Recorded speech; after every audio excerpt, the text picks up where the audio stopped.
What's going on, guys? Welcome back to another episode of Collectible Conversations. Today we're going to be talking about a whole plethora of things. We've got a lot of vintage things going on. A one-of-one card came up for sale. We've got an exorbitant price tag on a Pokemon Snap card, but maybe it makes sense. And I got some cool things in the mail today, so let's check it out.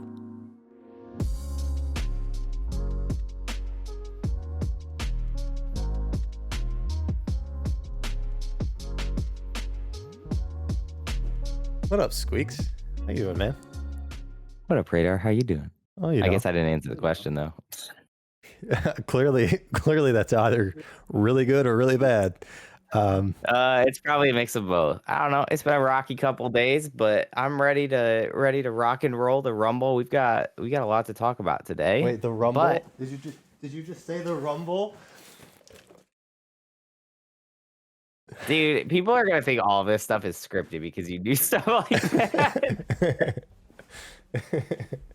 I had to. Oh my gosh, it's funny though, actually, that you show that box, dude. Those things have skyrocketed. Not just the boxes, but the promos themselves are like really high. Yeah, I mean, there's not that many out there. I think that was a very short stint of Pokemon, just like experiments.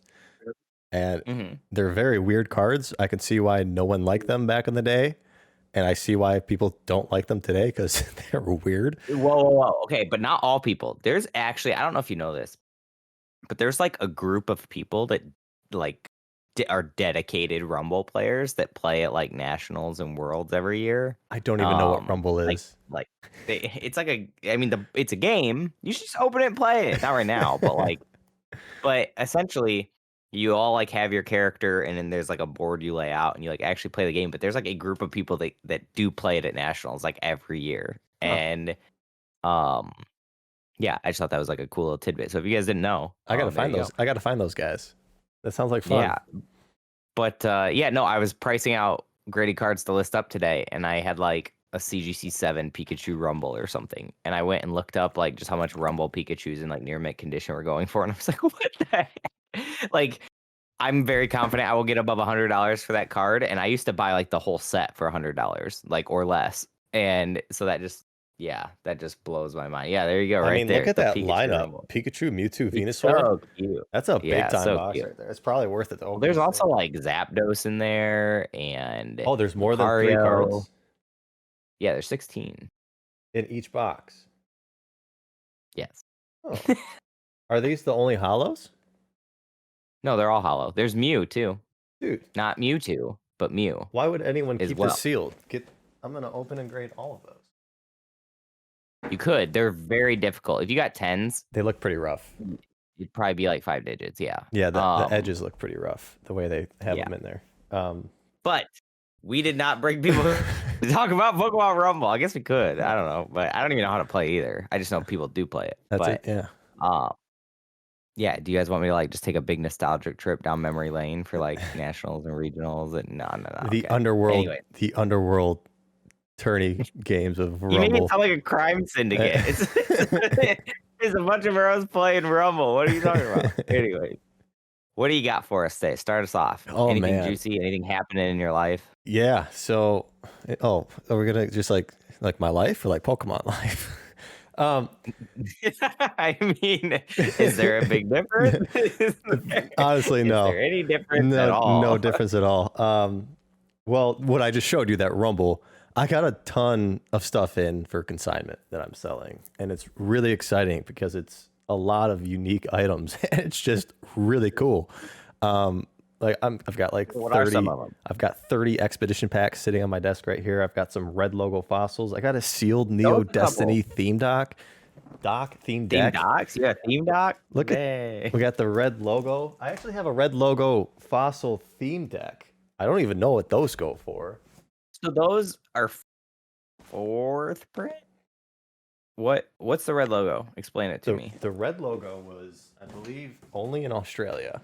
Australia print. But it's not 4th print. That's just base set. But it's got the same aesthetics as the 4th print base set, where the base set. Okay, yeah. The non-hollows have the 1999 to 2000 print date, and the rares like the Gengar are extremely expensive. Yeah, that part I'm aware of, and I knew the red went with it, and I was pretty sure it was Australia and the copyright date and all that. I just didn't know if, because like base set fourth print it's not different, right, on the pack? Is it? It is. It is. It's red. Oh no, it's not red, but it has a different print date. Okay. Like Oh, it okay. has Yeah. I'm aware it has a different print date. Copyright too. Yeah, That's yeah. 2000. I was just more talking about the red on the pack. That's a Yeah. fossil exclusive thing. Fossil Cool. and jungle. Jungle has it as well. Jungle. But jungle's not as rare. Fossil, and it doesn't. Only Australia, we believe. We believe, and jungle doesn't have the different print dates, right? Because it would make sense because they would want to promote those sets, because they also did things like the Pikachu or Pikachu, which was part of a promotion down there, and so like I would suspect all of those kind of probably happened around the same time, because that promo I think is labeled 99 as well. So like it would have been right at the end of 99 2000. So I don't know, maybe I'm just like making stuff up. Tell us in the comment section below if you know more about this than I do. Clearly Radar does. I mean, but I don't think we know why they're red. It was probably a mistake at the factory, I would think. Why would they make it red? That has nothing to do. Like, we've never seen a red Pokemon logo since. So it had to have been. But why is it only Australia? I don't know. It's weird. Maybe I'll get a Wizards of the Coast employee on a podcast one of these days. That would be cool.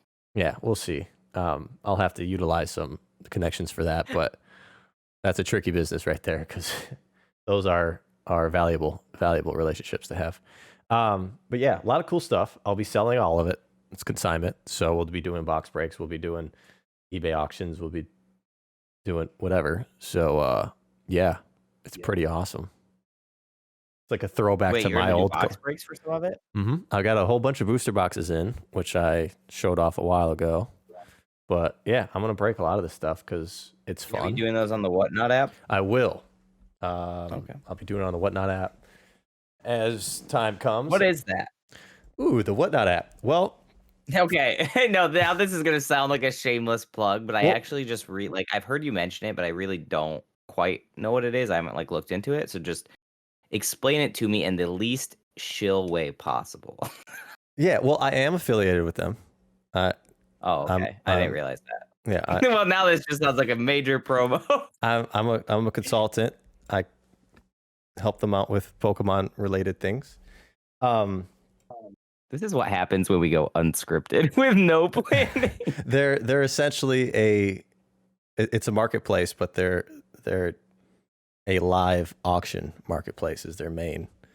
So can people chat with you like while you're doing it? Yeah.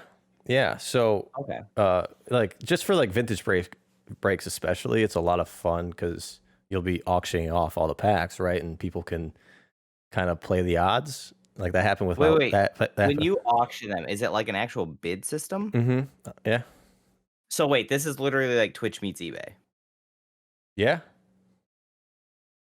It's awesome. Like I'm all in on it. I love it. I think it's great. It's a lot of fun. Interesting. That's a really interesting concept because we already see like breaking and stuff's getting really huge on Twitch. Right. And YouTube. Yeah. But this obviously eBay is the biggest marketplace. Also, oh my God, that just reminded me of something we have to talk about, but keep going. Yeah, this makes breaks accessible to anybody. I mean, they're still in the early stages, so they are selectively choosing sellers.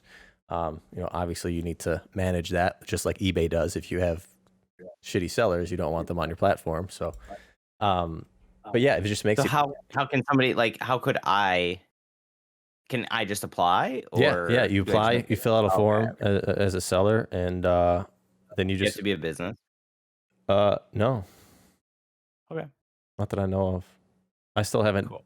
I haven't dived into the actual like back end stuff. I'm just helping out with consultation, totally and growth. So, but yeah, no, it just it just makes things. I'll have to look into it. Yeah, it just makes things easy for non-businesses really, and businesses as well to do breaks or auction off really whatever they want. They do all collectibles. I like the concept of the live auction and being able to almost like to be my own auctioneer. Yeah. Right. And like we watch Heritage and we hear like the Heritage guy will like talk and pump stuff up and like get people riled up, and like that to me would be like the one essence of like what eBay is missing. Like if I could go on and run an auction and people could tune in and watch me live, like Well, like I opened I up would love a Team Rocket box on that app, and we didn't pull a Charizard the whole time, but because we pulled all the other hollows as we were getting to the end of, the odds to pull a Charizard in the last hollow packs is higher and higher because we pulled the other ones, right? So it just made so it then- exciting, and the packs started selling for more and more and more. So it's like it's really interesting how vintage, especially vintage, works. Oh, that could have a really like reciprocal effect though too. Like if you open like a first base box and rip a Charizard in the first pack, like every pack after that is gonna be like, yeah. So it's interesting, but you can sell packs beforehand like that. I try to sell packs beforehand, obviously.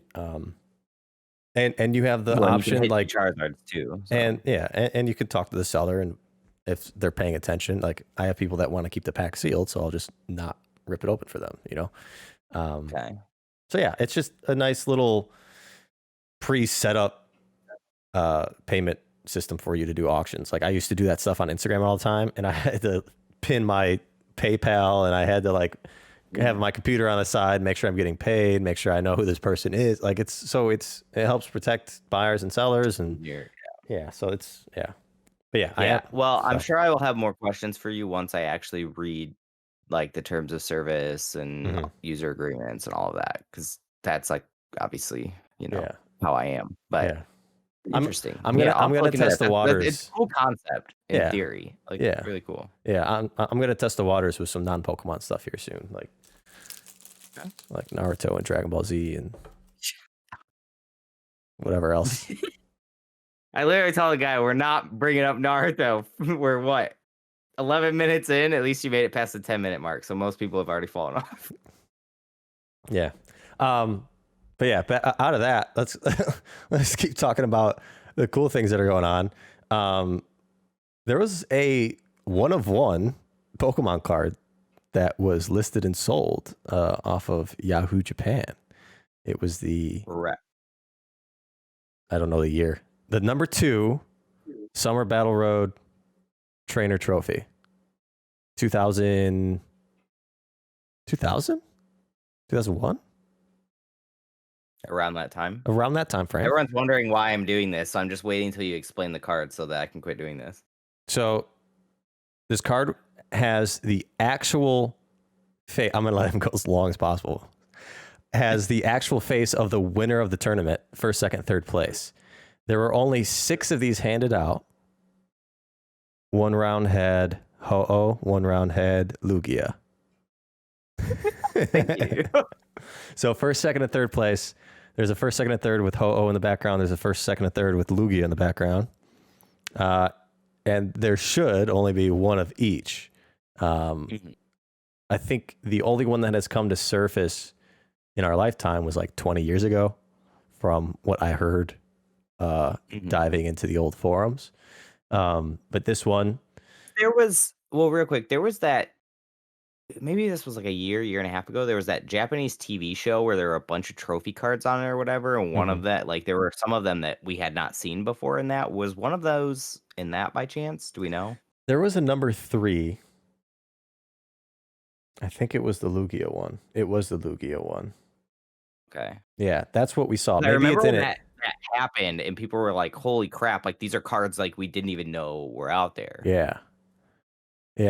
So we saw one of those. Yeah, and again, these are probably the only true 1-of-1 cards in Pokemon. Minus or of a very short list. Yeah. Yeah. Well, I don't think there are any other. The Illustrator, the Pika trophies. There's no 1-of-1. I guess there are some that other people we haven't seen publicly either. That could potentially be 1-of-1s, but this is one that we knew of, and it got listed on eBay and sold for $80,000. It did. Actually, one of our friends, Sub F, who hangs out in our Discord, was actually the one that purchased it. Discord link below. Make sure you like, subscribe, and follow. Yeah, so that's really cool. It came in the other day. Looks It did. beautiful. It's pretty crazy. I'm glad that obviously anytime you have a large transaction like that, that has overseas stuff going on and, wire transfers and all that kind of stuff, you always worry something will happen.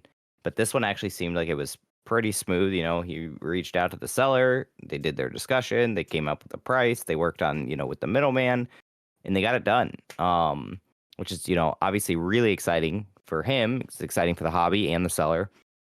But it's crazy because, when it first popped up, all of us, were like, holy cow, can't believe this is up. And I think it was an auction at first, right? And it was like 50,000 to start. Yep. Is that right? Yep. And then he eventually just reached out to the seller and they worked out a buy it now price. So for us though, the big talk was, at the start of one, it was an auction. So we didn't know where it would land or if it would even sell at all. But I think the big talk was how much is it worth? Trying to figure out what's the value of that card. And we don't know.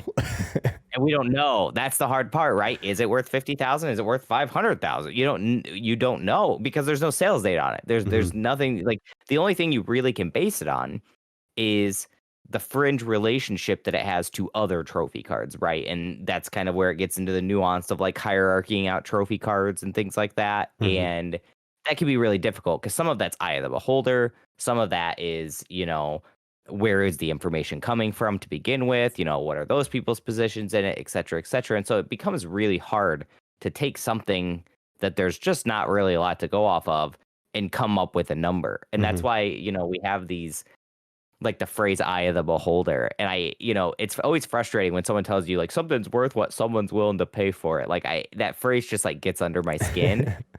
But unfortunately, like that just is kind of what the situation with something like this is. Is it like essentially it's just like whatever, like, and that's what this was, right? They came to an agreement on a price that they were both happy with.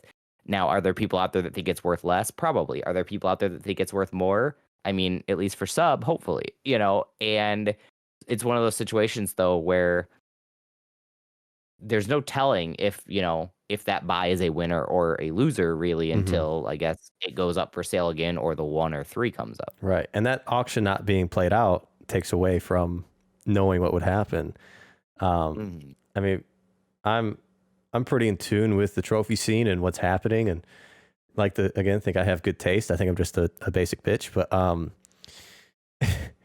this card is extremely niche. I mean, you have the face of a random child on it that won an event. To some, super cool. To others, I think it's cool. Yeah. What the hell? Like, why? I think it's cool though because like they're the ones that want it. Like it adds the history of the province. Yeah, no, absolutely. I mean, I personally still value the 97, 98 Pika trophies above them. Even though that there are more of those. But again, that's just a personal bias because I like the Pokemon up front and center. But this really is, again, like the true one-of-one type card. Hopefully one-of-one. I really hope we don't see extra copies of this pop up. Because it really is a one-of-one card. And it is exciting. I think, full transparency, I was ready to go in at 70K on that card at auction. With getting the money lined up basically to go after it. And then, obviously that happened. So, very happy for sub. That's an awesome buy. I think it'll be very interesting to see what happens in the future with that. I wonder if it'll drag out more of those types of cards. If the other kids see that or I'm sure that kid, probably adults now. Well, yeah, I mean, we're all kids, but I think that was the original seller, right? So, or the original owner of the card, like the winner or whatever, right? I don't know. But he probably very, very well could have been friends with the other guys or girls that won, right? And he's like, hey, I just sold this for $80,000. You should sell yours too. Yeah. So it'll be interesting to see if other ones pop up. I'm really, really excited to see that type of card make its way out. I think the most interesting thing to me would have just been to see how much bid activity there was. Not even as much the price. We've seen crazy prices on stuff all year. I don't even know if anything it surprises me anymore. Yeah.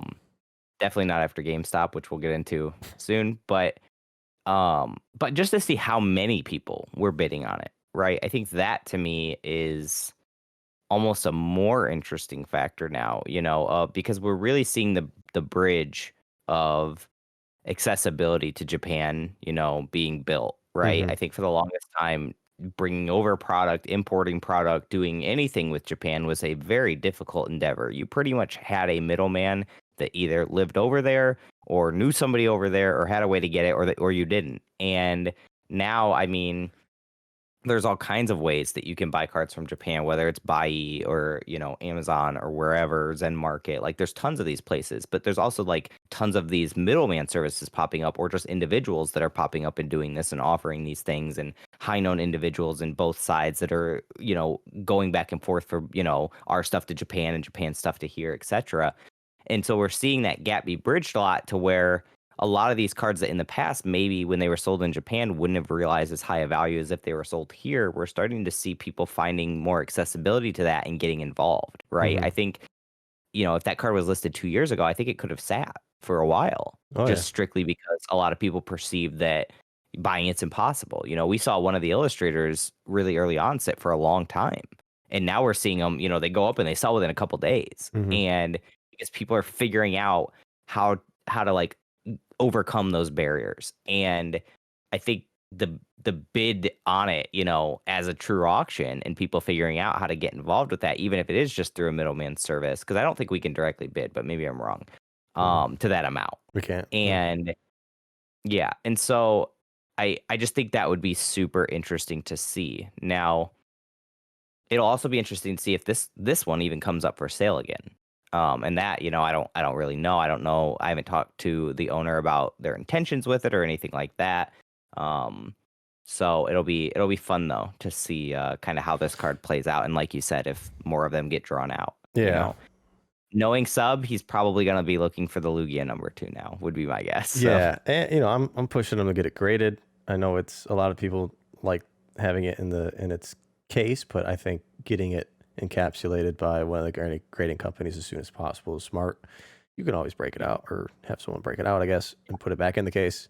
But getting a grade on it, getting it authenticated, which it is authentic from what I've seen, and then just have it ready, just protected.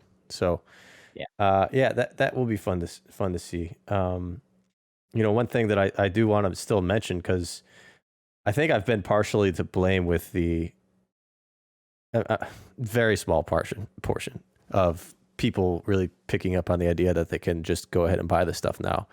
There is still a very large inherent risk buying something overseas. You can't insure for full value. If you do, there's very high risk of it getting stolen. I mean, we can't forget about the SSB 10 that got stolen a year and a half, 2 years ago, $60,000 card. It was insured up to the $50,000 that you could. When you do that, it's literally there for anyone who handles the package to see. And Yep. It's very easy to take a small item like a card, pocket it, and leave. So Yeah. although there hasn't been a huge story lately, it's bound to happen again. And that amount of money can be soul crushing. So be careful. Make sure you know what you're doing. There is opportunity, but yeah, it's a big risk. So Yeah.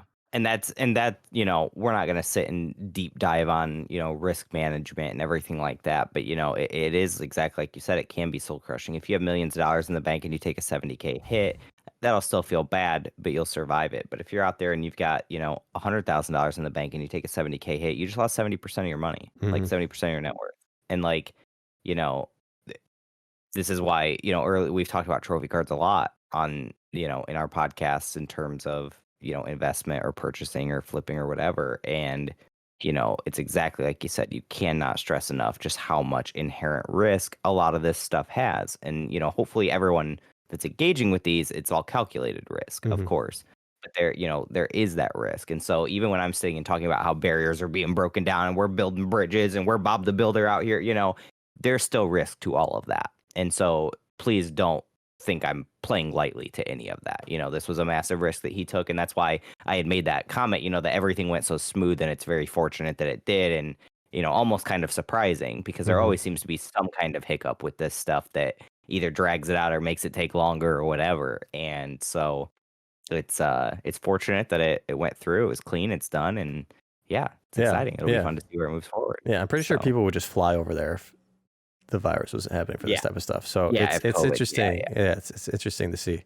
So on the flip side, though, risk and buying things, maybe not as high as a trophy card or a Ho-Oh trophy card, but you just bought something that I would say has some level of risk to it. Do you want to show it? Do you not want to show it? It's up to you. Show it. Both of them? Oh, you have two? I have the pink one and I have the white one. Okay. I actually did not know this. For everyone out there that's like, damn, he's faking it. No, okay. Gloves, nice. They come with it. Oh, I'd believe that. Yeah. All right, first. Well, because aren't these things supposed to like disintegrate over time? I don't know. So they made 500 for the US release, or maybe North America release, and they made 500 for the China release, right? So the US release came in a pink hinted color, which actually is a lot more pink than I thought it would be. Can we all just note why he's getting these out?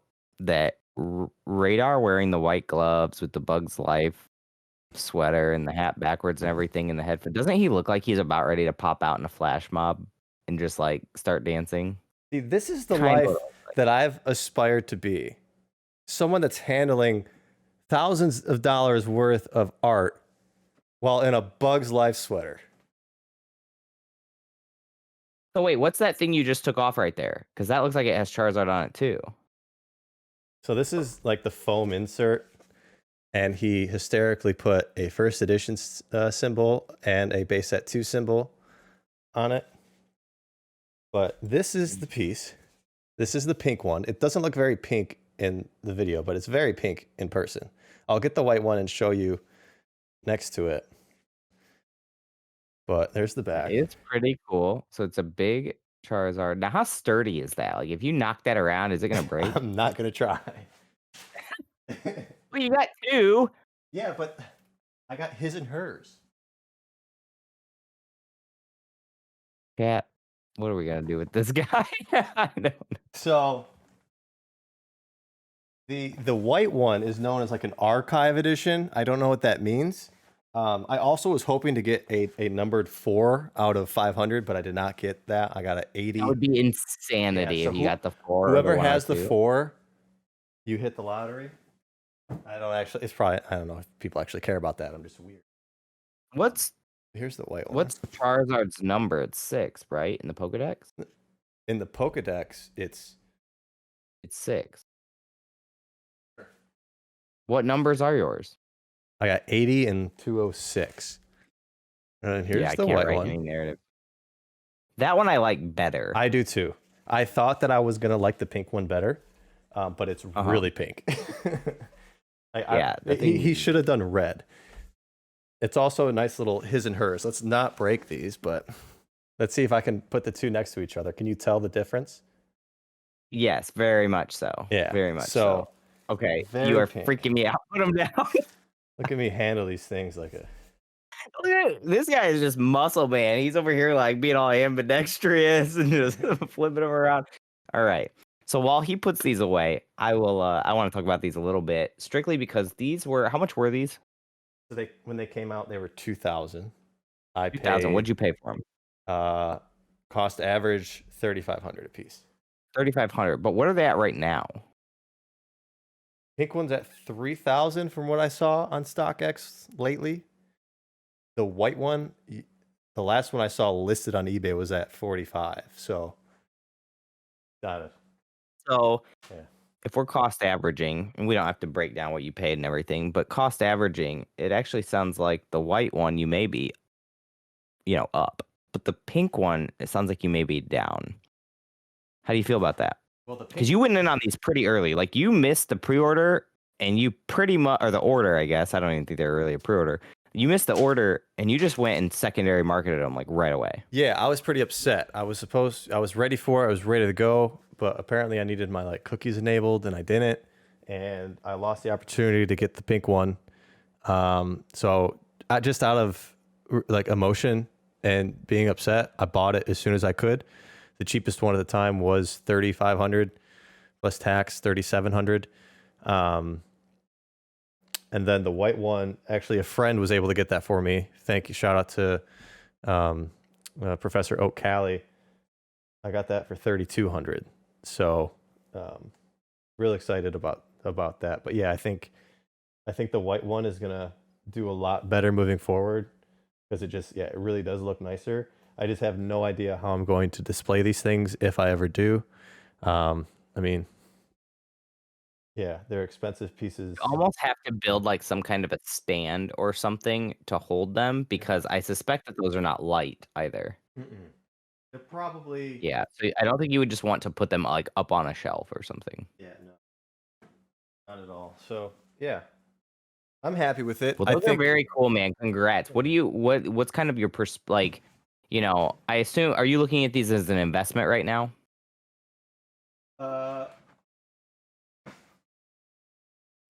No, I think No. Okay. I of course that's something I always think about is money and potential value, but I really bought these because I'm into selling Pokemon cards. At some point in my life, I don't think I'll own very many Pokemon cards. But it's a big part of my life and I do love it. And these are something that I thought in my mind that would kind of just portray that very well in an artistic sense. Yeah. Hanging up a PSA graded first edition Charizard, it's tiny. But this, it's big. It's a real piece of art. I do. Well, this is a first edition base set 2 Charizard. First edition. It's limited. It's 1 of 500. I just don't think I could go wrong there. So are you gonna pursue the Pikachu statue now? No, I already tried that, and I don't think so. If I do that, I'll probably get stuck in chasing all of them that come out, and it seems like he has quite a few that he's made. I don't know what the schedule time frame looks like of releases, but it's a lot. So, oh really? Okay. If I'm rich and I have a big house, maybe someday. Hey, you never know. If you go put all your money in GameStop stock, you might be able to buy them tomorrow. Yeah, should I do that? It's only at 217. 247. It's only at 247. I mean, last week it was at like $2. So, okay, that's April, but yeah.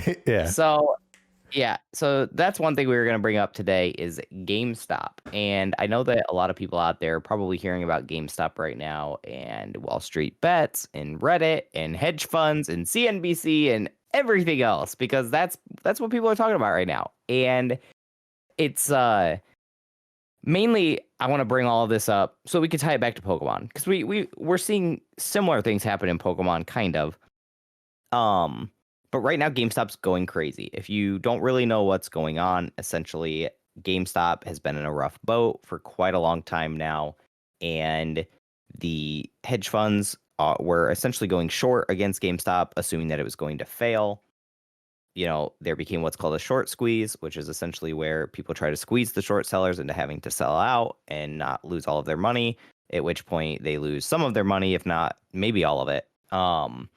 And Reddit and Wall Street Bets, which is a subreddit of investors that have essentially picked up on this, and they all in. I don't even know if that's an accurate enough term for this, but they're riding it, and they got into a battle with a hedge fund, Citron, and there's a bunch to this. I implore you all to go out and read about it, because if anything, even if you're not going to get into this, even if you don't care about the stock market, what is happening is very interesting. We are essentially seeing Wall Street versus your standard average Joe investor. The people. And the people, yeah. And this is a situation where GameStop is the battleground. The prices now have nothing to do with the company. The fundamentals are out the window. This is strictly a, you guys are going to keep shorting this and trying to write it down and force our hands, and we're going to keep pumping this. It's even got to the point now that like influencers are getting involved in it. We saw Elon Musk just tweeted game stonk. And so, of course, that sent the stock price in after hours going even higher. When you guys see this, it was 250 or 247 the day prior. I don't know what it'll be tomorrow. It could be 0. It could be 1,000. And that's scary. The whole point I'm alluding to here is what is happening right now is scary, because no matter what happens here, one, there's going to be losers. And of course, the people that are betting on the stock right now want the losers to be Wall Street. But no matter what, it's going to create what's called confirmation bias, which is the confirmation of when one thing happens that it will happen like that again. And we're already seeing it, right? GameStop hasn't even fully played out on how all of this is going to look when it's done.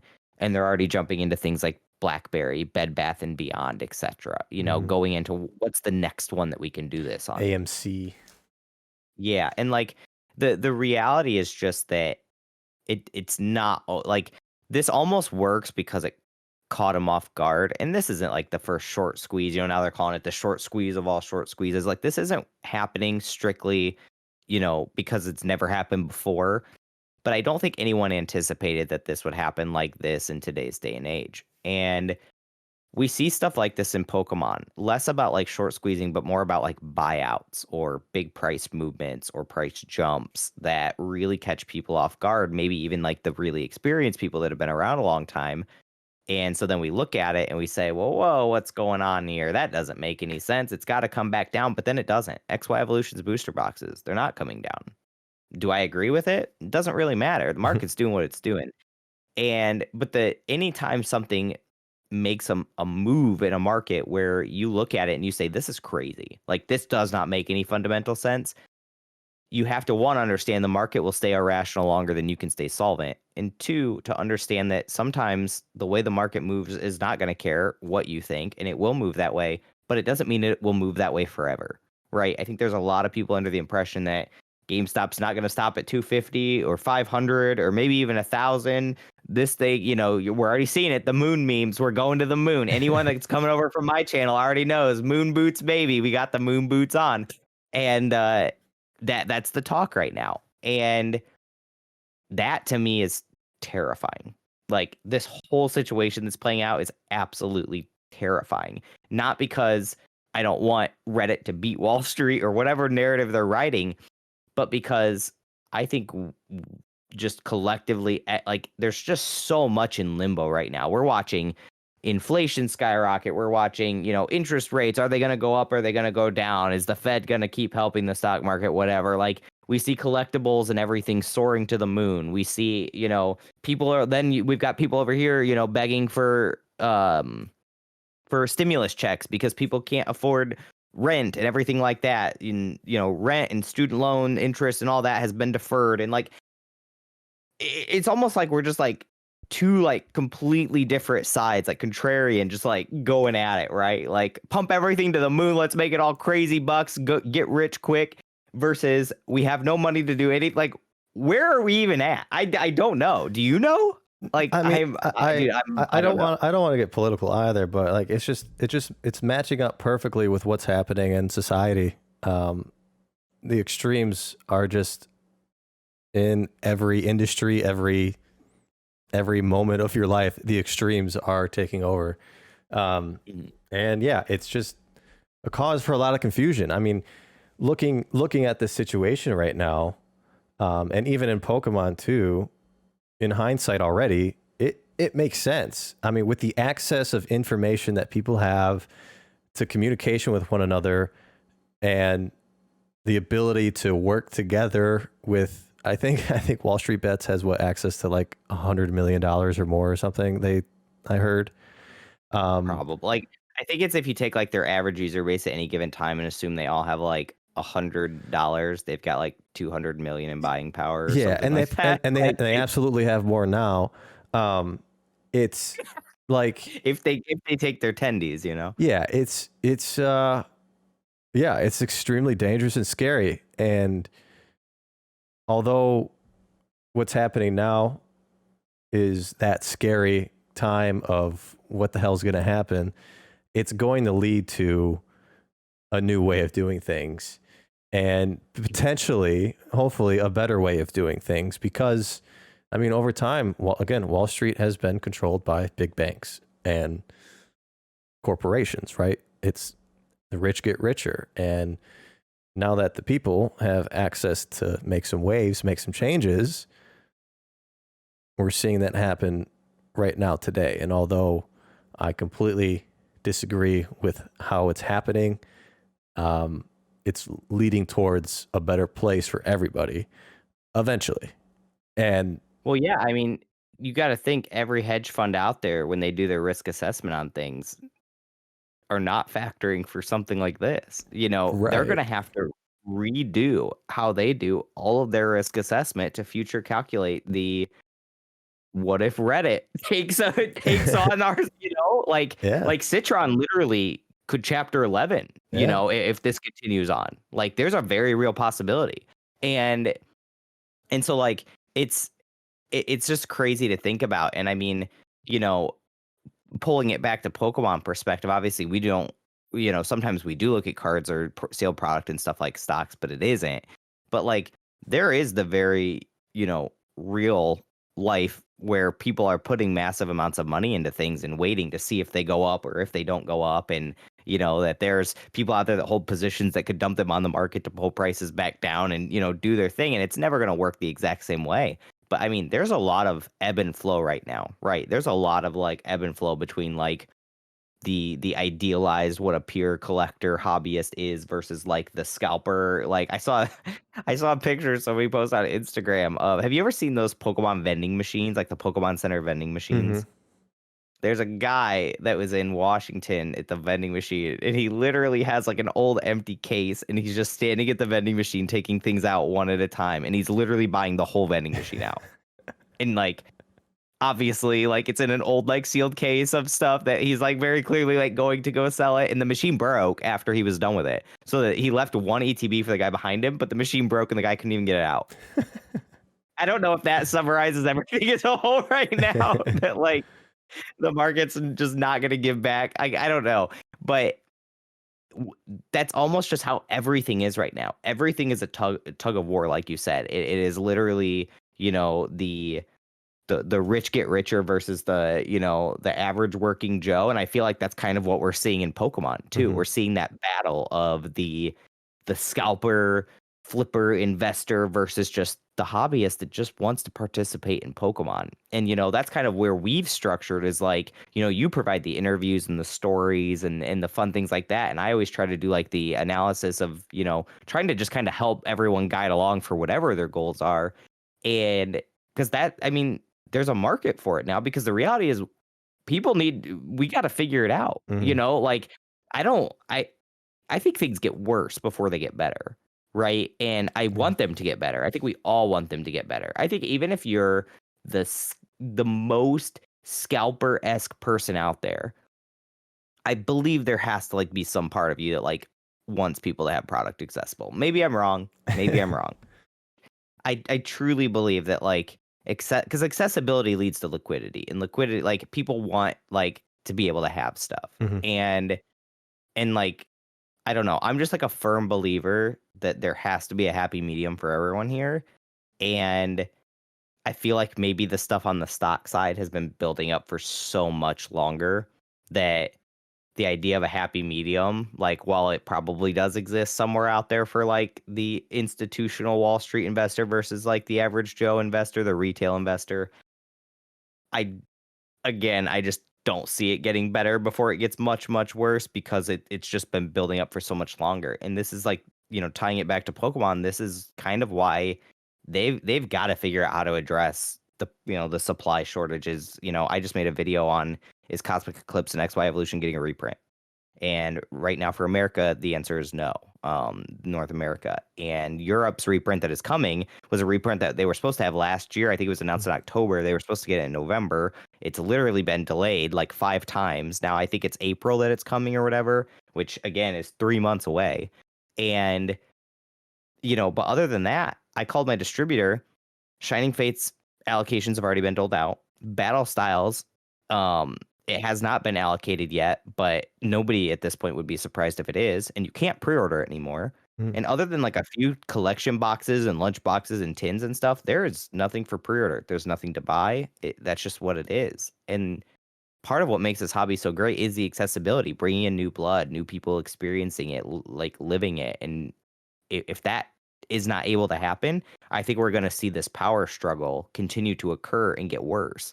And I know we've like almost just beat this horse to death this year, and we're only 26 days in, but man, there's got to be an answer, and it's got to be found soon, I think. Well, it makes me wonder, like, this stuff has to be happening all the time, and we just don't realize it until you get to a certain level.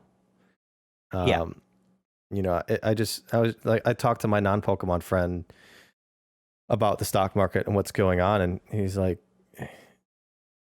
just realizing that this is stuff that happens, like, no matter what industry you're in, what time you're in, it's just there's different levels you get to, and you literally just experience these weird scenarios that are very uncomfortable, that we can't figure out. And I guarantee the levels that are above us, because there's plenty of them, there's even like crazier questions that we're not even thinking of what's happening. Yeah. And it's a really just shocking experience. And I don't know what to do. It's just simple as that. Well, and it's tough, right? Because whether we look at it on like the stock side or just like the Pokemon like side, right? Everyone wants to improve their life circumstance. Everyone wants to work their way up the ladder. Same in Pokemon. You want to build your collection. You want it to grow. You want to bring in new pieces. I think we're to the point now that the system for the stock market is so, or just like, society as a whole is so built against the average Joe that people like we're starting to see people's desperation play in. People are so hungry to find an answer to move up that ladder that like they're effectively forcing their way up, right? They're almost like pooling their resources together to force their way against like the beast, and in Pokemon, like we're almost like seeing the collectors rise up against like the scalpers and the flippers. Not as much probably even because they don't like those people, but because they don't like what it means, right? It means they don't have accessibility. They don't like the system is, even though the system's not built to be against them right now, though in its current construct, it is against them. Right now, if you're a collector out there, the system is heavily stacked against you because there's a lack of product. Now, obviously, that's not what Pokemon wants. That's not what distributors want. That's not what stores want or anyone really, I don't think.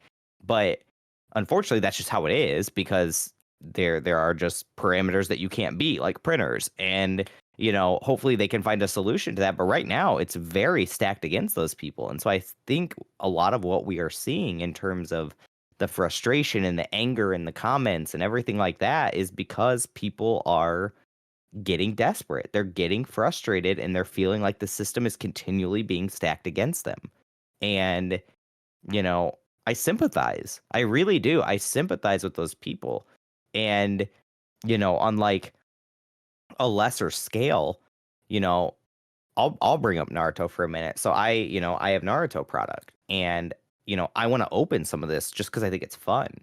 But the second I open it, I know it's not accessible. Once this is gone for me and I've opened all this and I've enjoyed it, that's it. Like, I'm not going to go out and be able to find a ton more of this to sit and open unless, there's some magic treasure trove.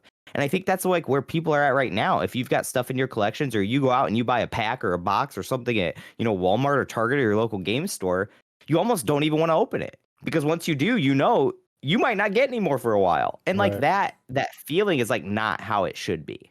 And so, yeah, I don't like have like a big greater theory or anything like that. It's just like, I sympathize. It is a frustrating situation that's occurring for pretty much all parties involved. And I don't know, man. I just hope a solution could be found sometime, soon. I hope we don't have to go through the whole 25th anniversary with this problem kind of hanging over it. Yeah, I mean, I'll literally get no product. I had things set up myself with the stores that I help out to get some Shining Fates from them, some of the Hidden Fate reprints that came out from them. Because, you know, they wouldn't have bought it if I didn't tell them to. And they got greedy on me and cut me out a little bit.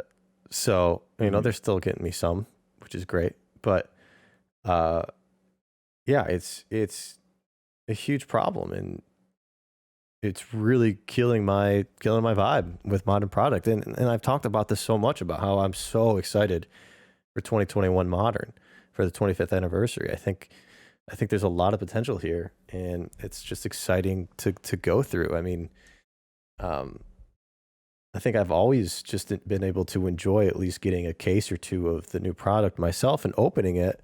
I don't do that anymore because this is my job now, but I mean, I open the other stuff that I shouldn't in our Discord if you guys want to watch. But every night. Every night. And it's just like this is a problem that's kind of making me not excited anymore. And that's my fear, yeah. right? So you have this problem that I'm not sure there's even a solution in sight right now. And it kind of takes the wind out of your sails, you know, and that's, you know, 25th anniversary is supposed to be new. It's supposed to be exciting, all this exciting stuff. And I'm still excited, right? Yeah. But it's like frustrating now where, you know, most of the time throughout history, I just get my product in. You know, I used to do pre-orders. I don't anymore just because allocation makes it too difficult. And I don't like to ever have to tell a customer that, you know, I sold you something and I can't get it to you. Mm-hmm. But I used to just take my product, list it at whatever the market value was. People didn't care. They were happy with that. They bought it and moved on. But now market value is so high that it's like, do I sell it at that market value, knowing I'm not going to get any more of this and it's all going to get gobbled up the second I put it up anyways? Or do I sell it lower and make it accessible, risk putting it in the hands of the people that are just going to price it higher anyways, and then sell it to those people? And so essentially the consumer out there is frustrated with me, but really in my mind, I'm just saying, well, who do you want to get the profit? Do you want the store that supports you, brings you content, does these things for you, or do you want the scalper to get it? Because that's effectively the choice they have to make, because regardless, it's almost always going to end up in the hand of the scalper because they're more diligent on this stuff. And so you either have to decide who you want to get the profit, but the reality is like you're almost always going to be forced to pay that higher price. Whereas if you get more product out there, that price comes down. And so now I'm like in this rock and a hard place of like, I feel like I don't even want to sell the product I have, but then I'm like holding out product, and now I'm like maybe the worst guy because now everyone hates it, you know? And like, it's like this no-win situation. Like every store out there, every distributor, they are just feeling like they are in just the most no-win situation right now. Distributors feel like they're in a no-win because their clients are mad, right? Every client they have thinks they should get more product than every other client that distributor has. And the reality is just like, they have to go through and make their hierarchy and do what they do. And stores have to go through and figure out their hierarchy of how they're going to dole out product. And at the end of the day, nobody wins. Nobody wins from this. And so, yeah, we don't have to keep beating the horse to death, but I do hope a solution's coming. But on a more positive note, maybe a solution will come this year. And we talked about 25th anniversary. So let me ask you. This is just a simple yes or no. You can elaborate if you want. Do you think No. the Pokemon Company... Sorry, what? Go ahead. Do you already know my question? I don't. Oh. Do you think the Pokemon Company will pull a 2016 20th anniversary again and do a Super Bowl commercial? Because here we are, a week and a half out from the Super Bowl, and the Packers are not in it, much to my devastation again, 2 years in a row. And so the only thing I have to look forward to on that day is maybe a Pokemon commercial. So I hope your answer is yes. I mean, to be honest, they don't have to. It's a waste of money for them. They have so much demand, so much hype around their name. It would be the biggest waste of $5 million, whatever they cost now, to put out a commercial in the Super Bowl. Are they having something very unique come out that they want to announce? then maybe, but it doesn't even matter at this point. They don't need to do it. They shouldn't do it. I would love to see it, but it's a waste of money. Dang. I want them to do it. Oh, it I would don't be care how much money it costs you. Pokemon, you've got so much money, it's just a tax write-off. Make me a freaking commercial so I have something to look forward to. Pokemon should just buy all the slots and play the entire first episode of the anime throughout all the commercial slots. And Well, I was gonna say the first movie, but there probably wouldn't be enough time for that. So yes, Pokemon. There you go. You play. No, better. Are you ready for that? Okay, Pokemon, are you listening? Great.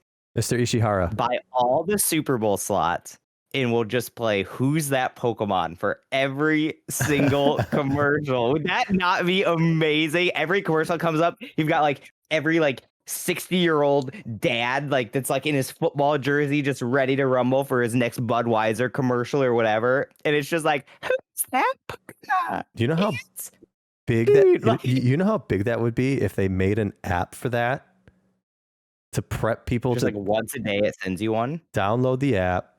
When the Super Bowl commercial comes on, be ready. First people to answer whatever number, whatever Pokemon, win something It's a point or something, and you can level up your character and get new avatar stuff. I mean, just the amount of information. Leaderboards. Then you have leaderboards with your friends and who gets the Pokemon. And Well, no, they would just need to do a one-time thing, like a giveaway, just to get everyone's information and sell it. Everyone enters and somebody wins one of the skateboards that nobody could pre-order on the Pokemon.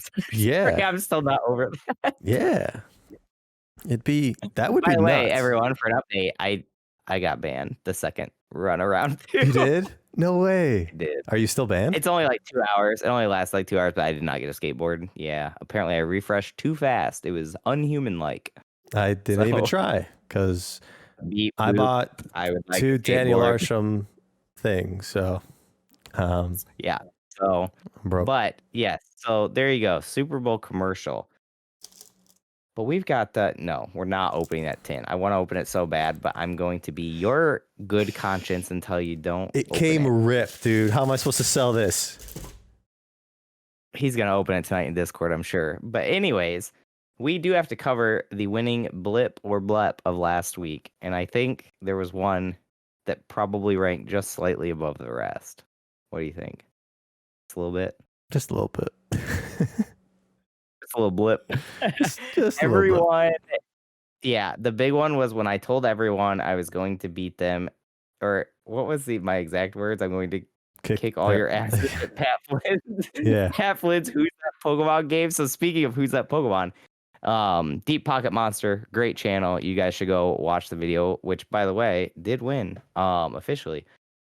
What'd you get? He made a video though where it does zoom ups on cards real close, goes in, and so not only do you get to see cards up close and personal, but just in ways you've never seen them before. But he'll flash some real quick, other ones he'll pan out a little bit, kind of make it easier for you. But and then made it to where you had to go through and guess the Pokemon and put them all on a list, not just the Pokemon, but the card that it's actually on and everything like that. And that was super fun. To give you guys a little context, I love stuff like that. There was a time that my wife and I were sitting down and we were hunting through eBay because she's just kind of show me when you look for a lot, what you do. And which is funny because I'm actually going to make you guys a video like this. But there was one time there was this picture, and it was one picture on the lot, and it's just cards spread out everywhere. You could tell it's somebody's collection. They're all unsleeved. But there was one just little. When I mean little, I'm talking little section of a card, and you could see a little bit of blue in the start of a fighting symbol. And I'm thinking, well, wait a minute, a water Pokemon with a fighting symbol, and instantly my brain's like, oh my god, that's Shining Gyarados. Without a doubt, that is Shining Gyarados. And so you could not see the card. I told her I'm pretty sure that's a Shining Gyarados, and the lot was $70.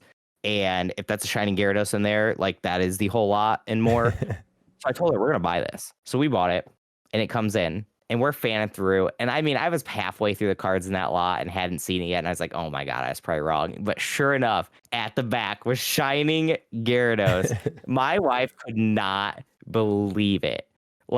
from that moment forward, like she thought I was like Rain Man or something. And like I was very, very which really that reference just aged myself a lot. But like and so games like that, like little things like that, I just eat up. So first of all, hats off to you, Pat, with Deep Pocket Monster. That is such an awesome, like interactive piece of content that I really, really enjoy. Please keep making them, even just for me. You can just send them to me privately and I'll play them. That video kind of flopped for him.